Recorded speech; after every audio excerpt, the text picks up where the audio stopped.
welcome to the deep dive.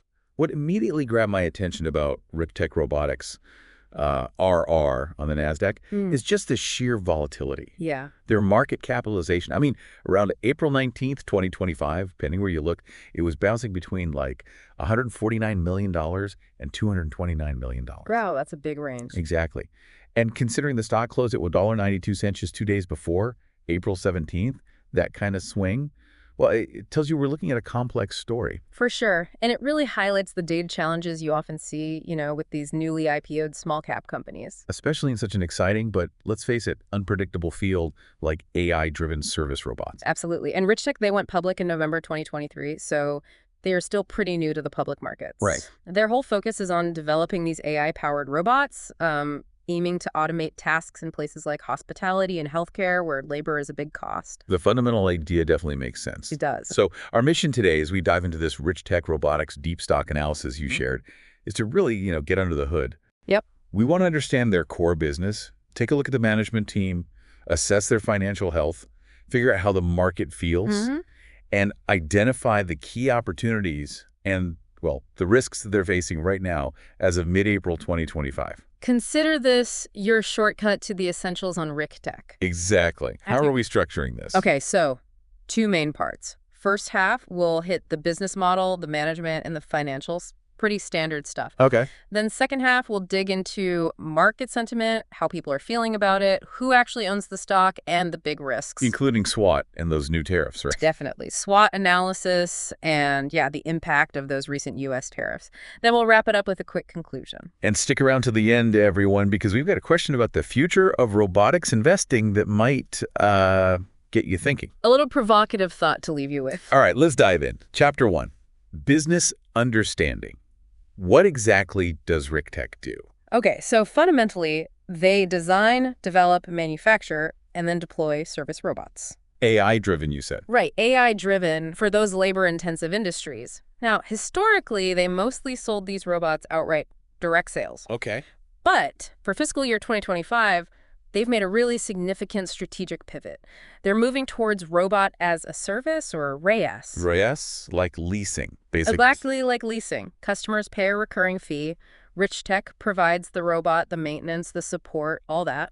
Okay, I can see how that would create more predictable revenue streams down the line. That's the goal. But it must mess with the short-term reported revenue, right, instead of one big sale. Precisely. You hit the nail on the head. That's the main reason we saw that big 51% year-over-year drop in reported revenue in FY24, down to about $4.24 million. Ouch. Yeah, but here's the interesting part. During that same time, they reported signing over $5 million in total contract value for these RaaS deals. Ah, okay. So the underlying business activity might be healthier than the headline revenue number suggests. That's the argument. It looks like they're trading that immediate revenue hit for potentially more stable long-term income from leases. It's a really crucial point to understand this transition. Definitely. And it's not just selling or leasing robots to other businesses, is it? I saw something about robotic restaurants. Yeah, that's another angle they're exploring. They're actually running their own company-managed robotic restaurant franchises. Really? Yeah, under names like Cluffy and Tea and One Kitchen. Some of those One Kitchen spots are even inside Walmarts. Wow. So they get direct revenue and showcase the tech. Exactly. It's a real-world test bed and a potential revenue stream rolled into one. Okay, so the robots themselves. What are we talking about here? What kinds do they have? They've got a pretty diverse lineup. For indoor transport and delivery, you've got the Matrady series. Those are the restaurant server ones you see sometimes. Yep, exactly. Then there's Medbot. That one's designed for secure delivery in hospitals and clinics. Secure delivery. Interesting. Yeah, and what's really notable is its ability to integrate with elevators and, get this, a reported 100% delivery success rate. 100%. That's ambitious. It's a strong claim, suggesting high reliability, maybe running 24/7. For heavier stuff, they have Titan.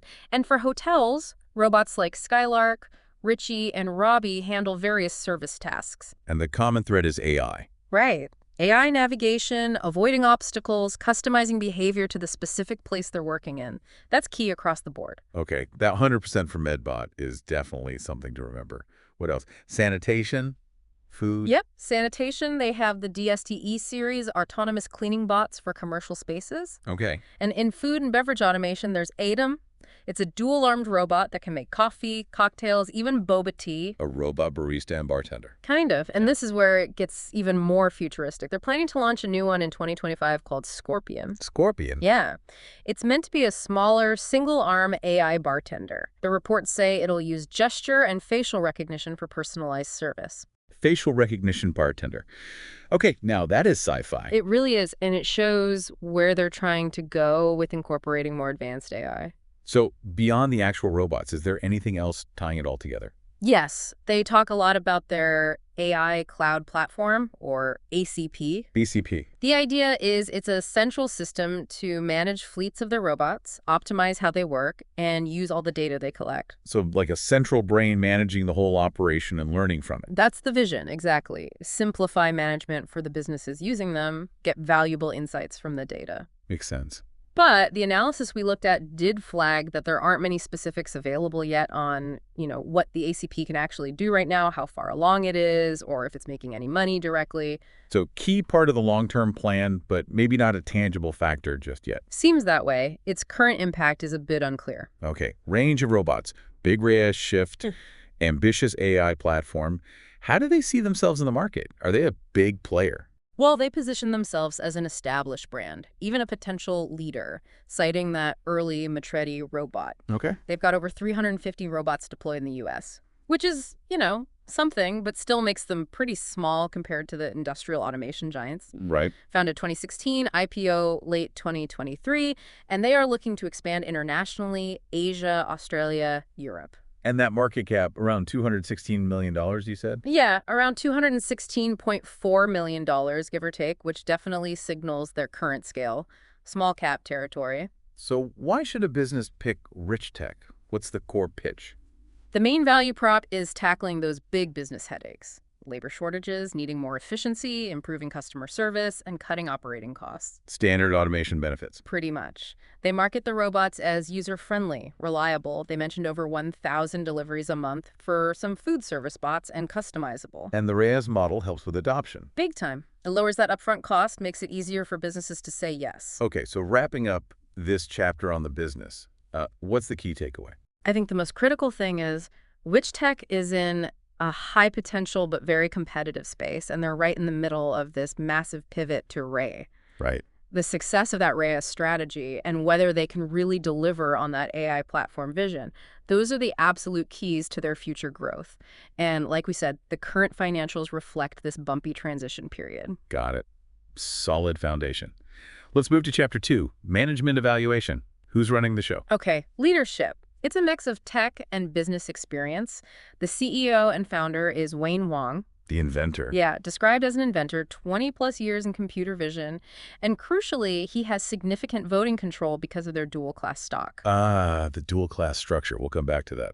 Who else? Matt Casella is president. He brings over 20 years in business strategy, restaurants, finance, IR. He was involved in launching MedBot. And he sold stock recently, right? March 2025. That's right. Yeah, that was flagged in the analysis, worth noting.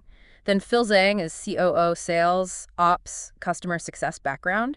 And Michael Huang is CFO and also a co-founder. Another founder. Yep. His focus is more on product planning, development, supply chain. He's the second biggest shareholder. So the founders are still very much in charge. What about the board and advisors? They have a board with independent members, finance, capital markets, healthcare experience listed, plus an advisory board. Anyone notable there? Yeah, some interesting names. A former president CEO of McDonald's, folks from banking, corporate IT, and an AI expert, Dr. Lim Yung Gu, who's also a patent holder. Seems like a solid group for advice. Sounds like it. So what's their track record like so far? Since 2016, IPO in 23. Well, they've definitely developed and launched several robot lines. They've secured those partnerships with Walmart and Ghost Kitchens. Okay. And they are navigating this RAS transition, which is a major undertaking. On the flip side, financially, well, significant net losses, negative margins, especially in FY24. Right. They did manage the IPO and financing rounds successfully, but yeah, that stock price volatility keeps coming up. It does. How have they handled bumps in the road, like crises or transparency? The analysis suggests some adaptability. They apparently shifted focus a bit during COVID, handled supply chain issues back in 2021, and more recently, that 10K filing delay we mentioned, they did communicate it, put out preliminary numbers, which seem to calm the market somewhat. So reasonably transparent. Seems so. Their IR website is active. They report insider trades, include risk disclosures and filings. No major ethical red flags popped up in the material. Okay, let's cut to the chase. Honesty, capability, shareholder focus. What's the verdict? Honesty seems okay based on communications and filings. Capability. Well, they've shown technical and business skills, built robots, got partners. The team and advisors look experienced on paper. Right. But the big test is execution, right? Making RAS work and actually turning a profit. The current unprofitability definitely raises questions about operational capability. Makes sense. And shareholder orientation. Yeah. Is management aligned with investors? It's a mixed bag. You could argue RAS shareholder-friendly long-term if it creates stable revenue. If it works. If it works, exactly. But capital raises dilute existing shareholders. And that dual-class stock gives the CEO huge control. It's a controlled company, meaning they might be exempt from some board independence rules. Which reduces outside influence. Right. And then there's President Casella's stock sale, selling shares after the IPO right in the middle of this tricky RAS shift. Well, some investors might see that as a lack of near-term confidence. Yeah, the timing isn't ideal. And, as expected for this stage, no dividends or buybacks. Let's revisit that dual-class stock. What are the real implications for investors? Basically, it means different classes of stock have different voting rights. Here, it lets the founders, especially Wayne Hong, keep majority voting power even if they don't own the majority of the actual shares. They can push their vision through. Potentially, yes. It can shield them from short-term market pressures, which might be good for a long-term strategy. But it also means minority shareholders have much less say in big decisions. It concentrates power. Okay. How are they spending their money? Capital allocation. Heavily focused on growth and making that race transition happen. Lots of investment in R&D, like the Scorpion robot, enhancements, that accelerator program they run with universities. Right. Sales and marketing spend jumped significantly in FY24. They need to push RACE adoption. They're also building inventory because with RACE, they own the robots they lease out. Makes sense. Plus investments in intangible assets and developing those robotic restaurant franchises. Any M&A activity, mergers or acquisitions. Doesn't look like it. Focus seems to be organic growth and partnerships. And shareholder returns, buybacks, dividends. None right now. Unlikely anytime soon for a company burning cash like this. Are the investments they are making paying off yet? What about return on invested capital? Nope, not yet. ROIC, ROA, ROE, all negative currently. The investments haven't started generating positive returns. Okay, so summing up management. Experienced team, clear vision, but execution on RACE and reaching profitability is the big question mark. And that ownership structure really concentrates power with the founders. That's the key takeaway. Potential, but significant execution risk and governance considerations. All right, Chapter 3, Financial Health.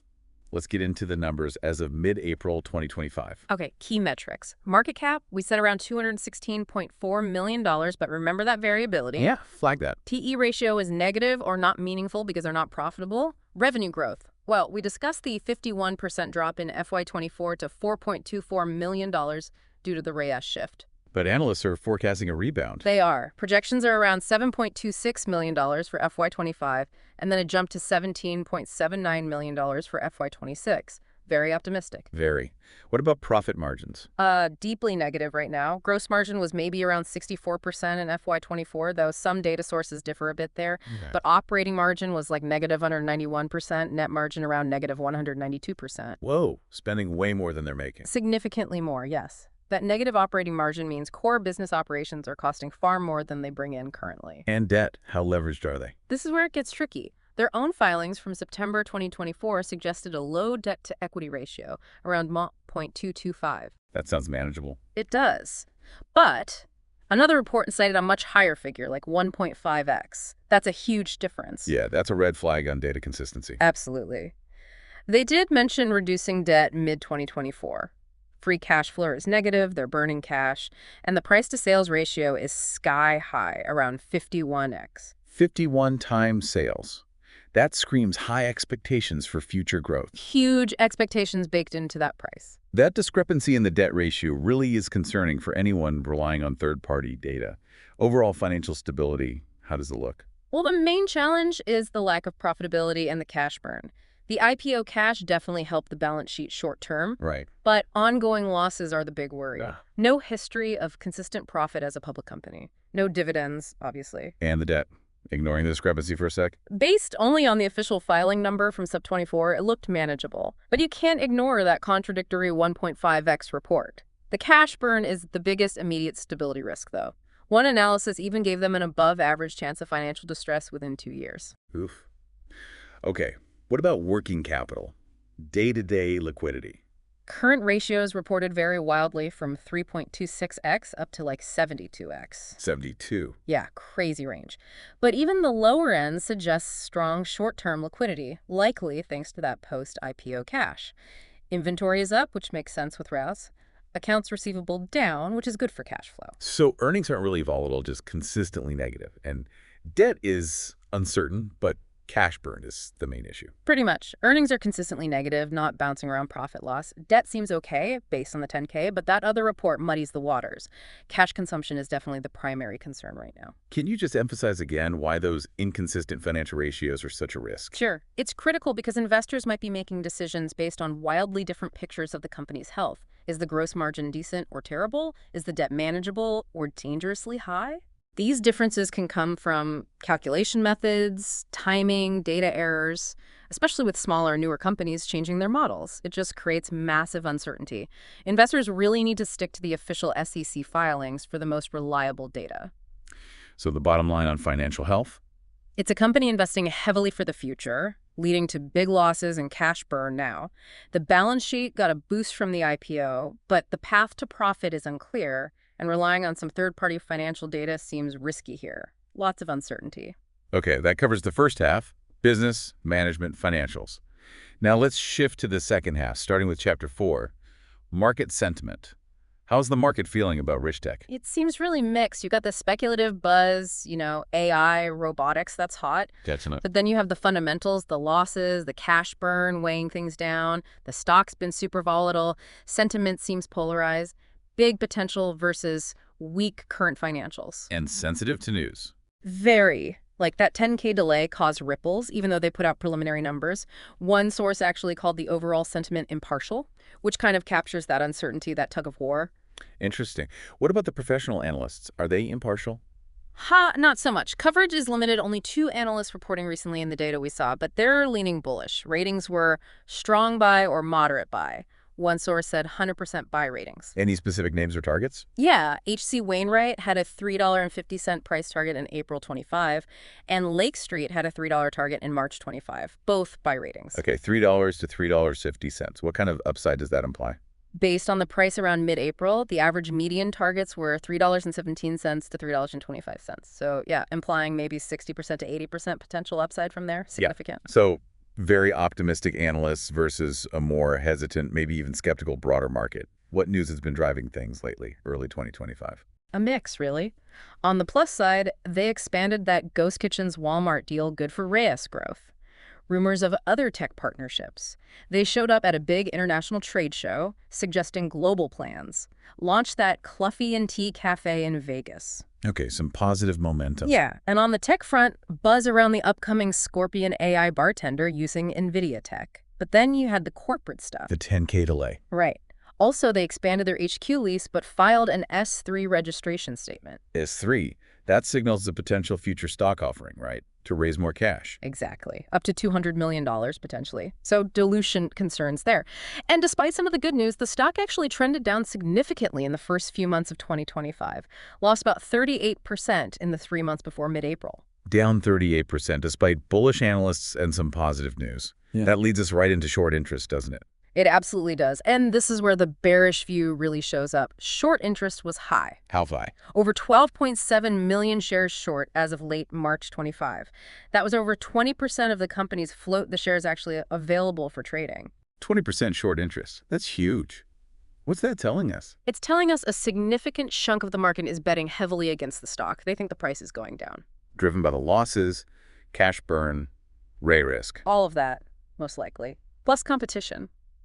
Now, the days to cover how long it might take shorts to buy back shares was reported differently, maybe 1 to 3 days. Not extremely high. So maybe not a massive short squeeze candidate. Perhaps less likely. The cost to borrow shares was moderately high, 5.56%, and shares available to borrow were limited, which can pressure shorts a bit. Anything else unusual about the short selling? Yeah, a very high percentage of the short volume, like 40% to 58%, was happening off exchange in dark pools. Dark pools, Ye- less transparency. Right, adds another layer of complexity. And options activity showed high implied volatility, meaning traders expect big price swings. So the key takeaway here is this massive split. Analysts are bullish, price targets are high, but a huge chunk of the market is shorting the stock, betting against it, likely due to the weak financials. And a lot of that shorting is happening off exchange. Exactly, a real battleground stock, highly divided sentiment. Okay, let's move to Chapter 5. Ownership structure. Who owns Richtech? Institutions, insider. Institutional ownership is actually pretty low, somewhere around 4.2% to 4.4% of the shares. That is low for a public company. It is, but it has been growing significantly recently. The number of institutions holding shares jumped 75%, and the total shares they hold went up 108%. More funds were adding than selling. Okay, growing interest. Who are these institutions? Big active managers.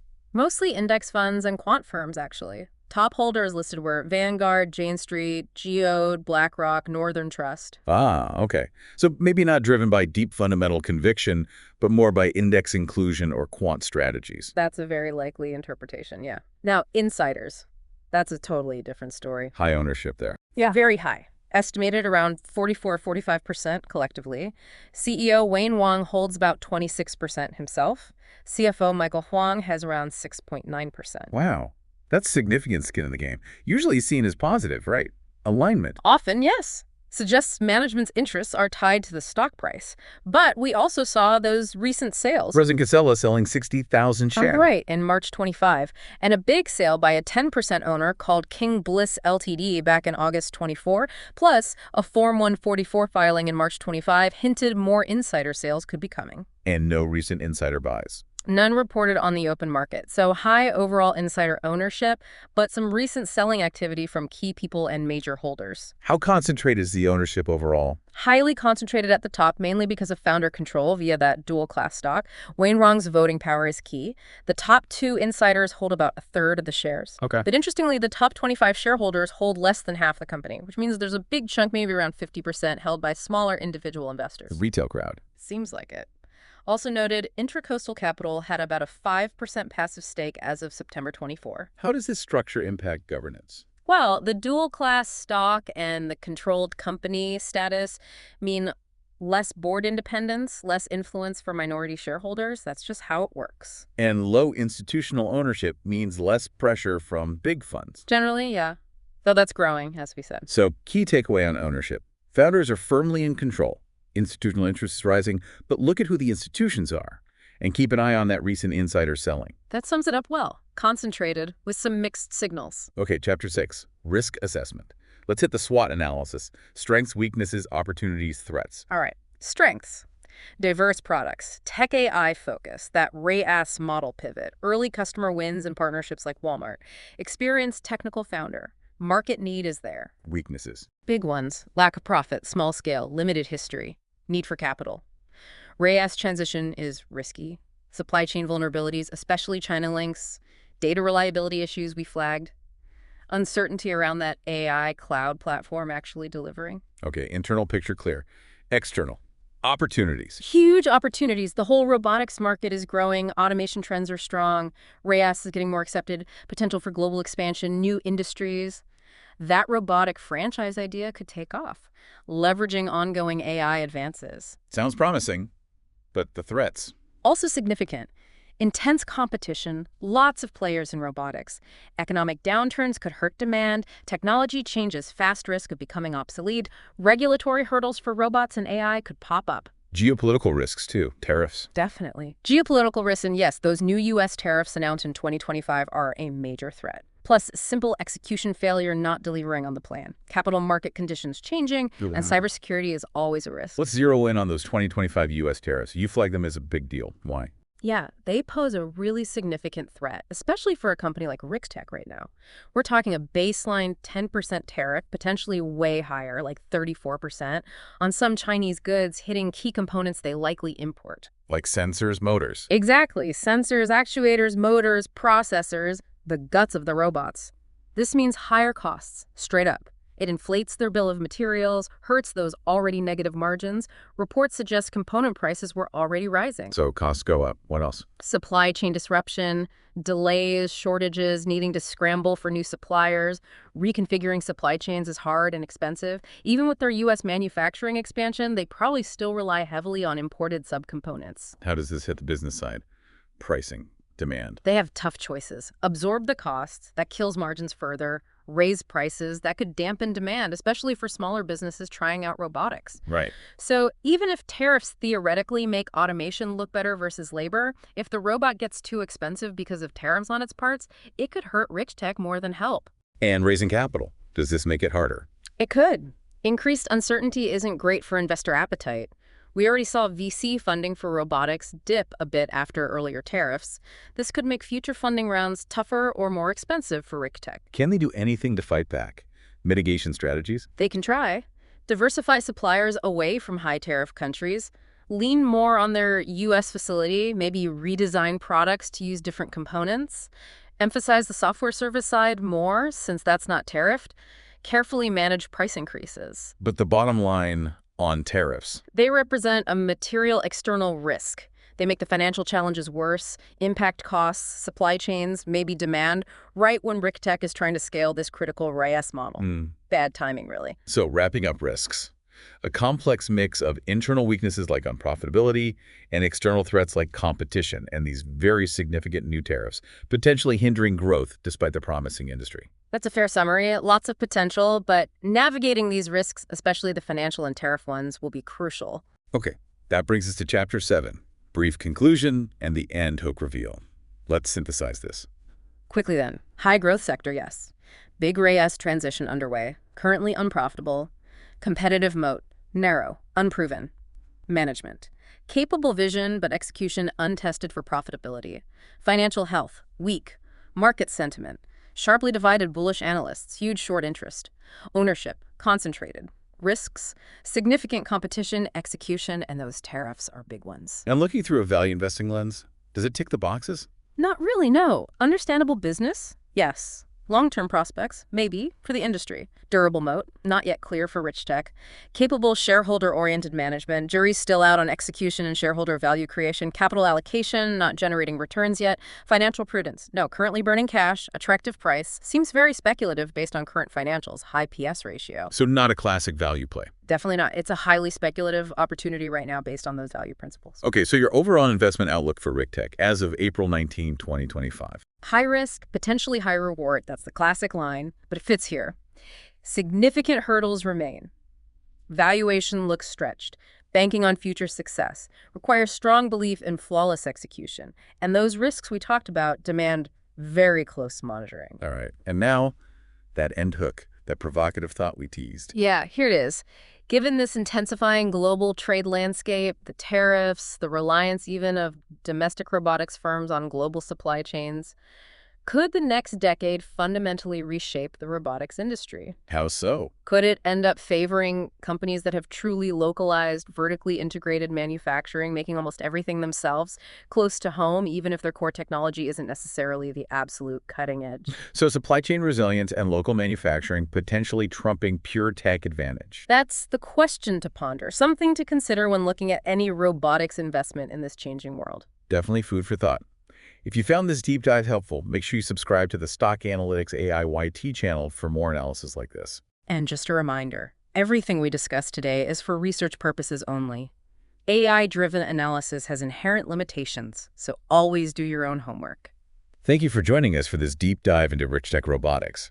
Clearly, it's a complex story, a speculative situation at this point. Absolutely. Do your own thorough research before making any decisions. The sources we use are all linked in the description below if you want to dig deeper yourself. We'll catch you next time for another deep dive.